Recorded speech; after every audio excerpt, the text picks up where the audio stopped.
Bonjour, bienvenue dans cette nouvelle vidéo du blog Un monde pour les introvertis. Alors, la semaine dernière, j'ai posté une vidéo où je vous demandais de me faire part de votre problème lié à l'introversion. Et en cadeau, pour vous remercier de poser cette question et de me parler un peu de vous, je promettais de répondre aux questions qui me seront posées. Alors, il y a eu plusieurs questions, il y en a eu pas mal. Donc, ce que je vais faire, c'est que je vais les grouper. Donc, aujourd'hui, je vais répondre à deux questions sur un thème particulier. Et la semaine prochaine, je répondrai à deux ou trois autres questions. Et s'il y a d'autres questions qui viennent entre-temps, ça se rajoutera à la liste pour après. Alors, aujourd'hui, je vais parler en fait de la confiance en soi. Il y a eu deux questions sur ce thème. Euh, la première personne me parlant de ses problèmes de prise de parole en public, ou pas forcément en public, de prise de parole tout court avec les gens, de pas arriver à savoir que dire, comment parler, etc. Donc la question un peu induite avec ça, c'est est-ce que c'est vraiment lié à l'introversion? Euh, on va y répondre après. Et la deuxième question, c'est un vrai problème de confiance en soi dans donc une personne qui a du mal à se vendre, à expliquer aux autres et puis même à soi-même en fait que son travail, que le travail qu'elle fait est intéressant. Et, et finalement, elle sait qu'elle fait du bon travail. Elle a même des retours de ses clients, de son entourage qui lui disent qu'elle fait un excellent travail.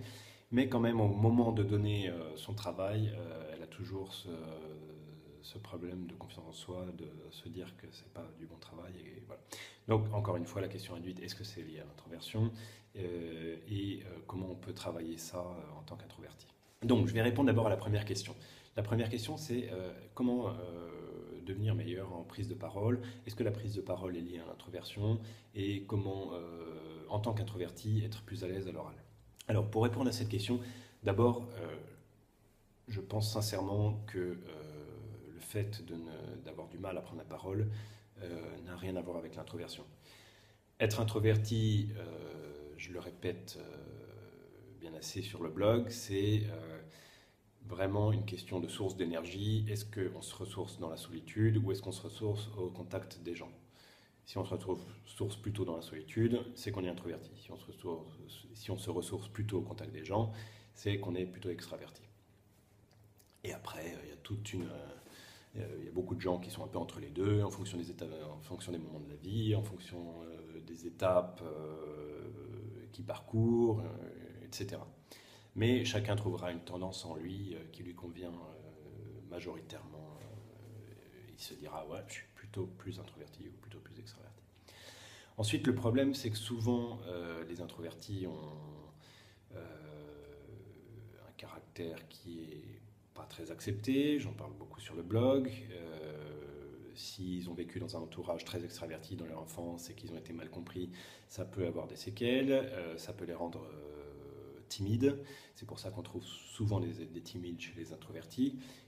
Mais comme je le dis beaucoup sur le blog, on trouve aussi des introvertis qui ne sont pas timides du tout. Et souvent, c'est des introvertis qui vivent très bien leur introversion, qui ont vécu dans un entourage qui respectait totalement l'introversion, et ils ont grandi avec ça, et ils ont confiance en eux, ils n'ont pas de problème de prise de parole particulier, pas plus que les extravertis, s'ils s'entraînent, etc. Donc, mais c'est vrai que souvent, donc, pour les introvertis qui sont plutôt timides et qui ont du mal à prendre la parole en public, pourquoi et comment faire? Alors pourquoi en fait, je pense que la prise de parole en public, c'est une question d'entraînement, pour les introvertis comme pour les extravertis. Euh, donc, moi-même, là, je fais cette vidéo. C'est ma xème sur le blog, je ne sais plus, sixième, septième, dixième peut-être. Euh, Regardez ma première vidéo et celle-là, je pense qu'il y a une différence. Enfin, en tout cas, moi, je sens en moi une évolution. Je sens que je suis de plus en plus à l'aise. Et donc, je suis vraiment content de m'entraîner comme ça et de vous parler. Et parce que je sens que le simple fait de m'entraîner comme ça devant une caméra me permet de devenir plus à l'aise à l'oral et de trouver plus facilement mes mots. C'est un entraînement, hein, c'est comme tout. Et pour le moment, je le fais devant une caméra. Alors, je sais que potentiellement, il y a beaucoup de lecteurs qui vont regarder ça derrière. Mais pour moi, ça reste une caméra dans mon salon, là, avec mon tableau derrière. Et voilà. Donc, c'est relativement facile. Après, une fois que j'ai cet entraînement, ce sera plus facile d'aller vers une étape plus importante et d'aller faire des présentations devant des gens, d'aller parler de l'introversion, par exemple, dans des entreprises ou dans des écoles, je ne sais pas ce qui m'attend dans le futur, mais voilà, ce qui aurait été totalement impossible pour moi il y a quelques années encore. Donc voilà, c'est vraiment ce que je veux dire pour la prise de parole. Je ne pense pas que ce soit lié à l'introversion, mais ce qui est important, c'est de comprendre en soi les besoins qu'on a en tant qu'introverti, et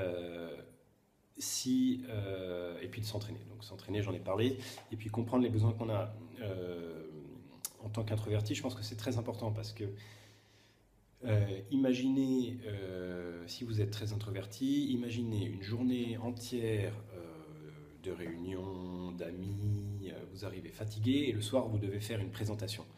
Finalement, c'est une question de fatigue, hein. Pour tout le monde, on est meilleur quand on est bien reposé, quand on a bien dormi, que quand on est fatigué après X raisons. Pour les introvertis, à ça s'ajoute le fait qu'ils se fatiguent beaucoup plus que les autres quand ils sont au contact de personnes. Donc, par exemple, typiquement quelqu'un qui passe sa journée dans un grand bureau avec des dizaines, voire des centaines de personnes, des gens qui passent autour, du brouhaha, quelques réunions dans la journée où il y a à chaque fois entre 5 et 10 personnes, où il doit se forcer à prendre un peu la parole une fois de temps en temps. Voilà.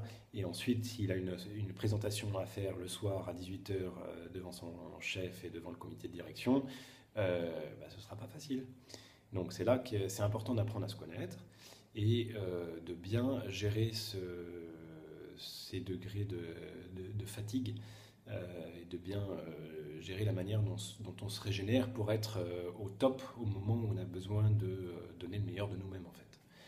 Donc si vraiment il y a une présentation à faire le soir devant le comité de direction, essayez d'éviter d'avoir 50 réunions dans la journée, ou si vraiment vous n'en êtes pas capable, au moins l'heure avant, faites une pause, allez seul quelque part.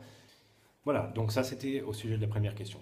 La deuxième question est assez liée, puisque la question c'est je manque de confiance en moi pour rendre un travail, j'ai peur que ce travail ne soit pas à la hauteur, et pourtant je sais bien que je suis excellente, j'ai eu 50 000 retours me disant que je suis très bonne, mais c'est toujours pareil et ça recommence.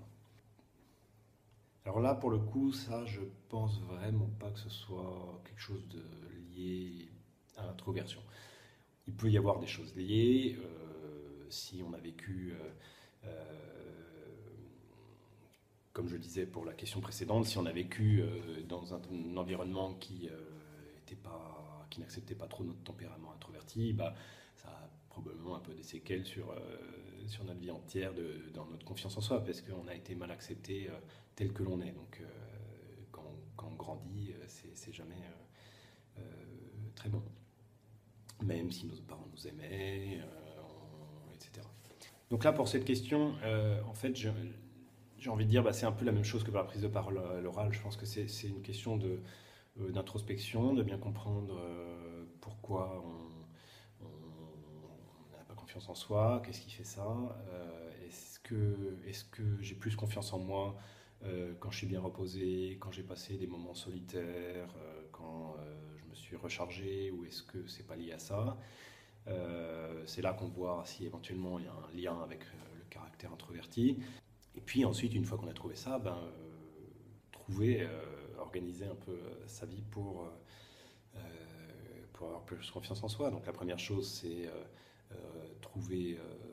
s'aménager ces temps de solitude si ça a un impact sur la confiance en soi. Et ensuite, je pense que c'est beaucoup dans la répétition, le fait de voir des dizaines de fois que ça marche, qu'on est vraiment bon.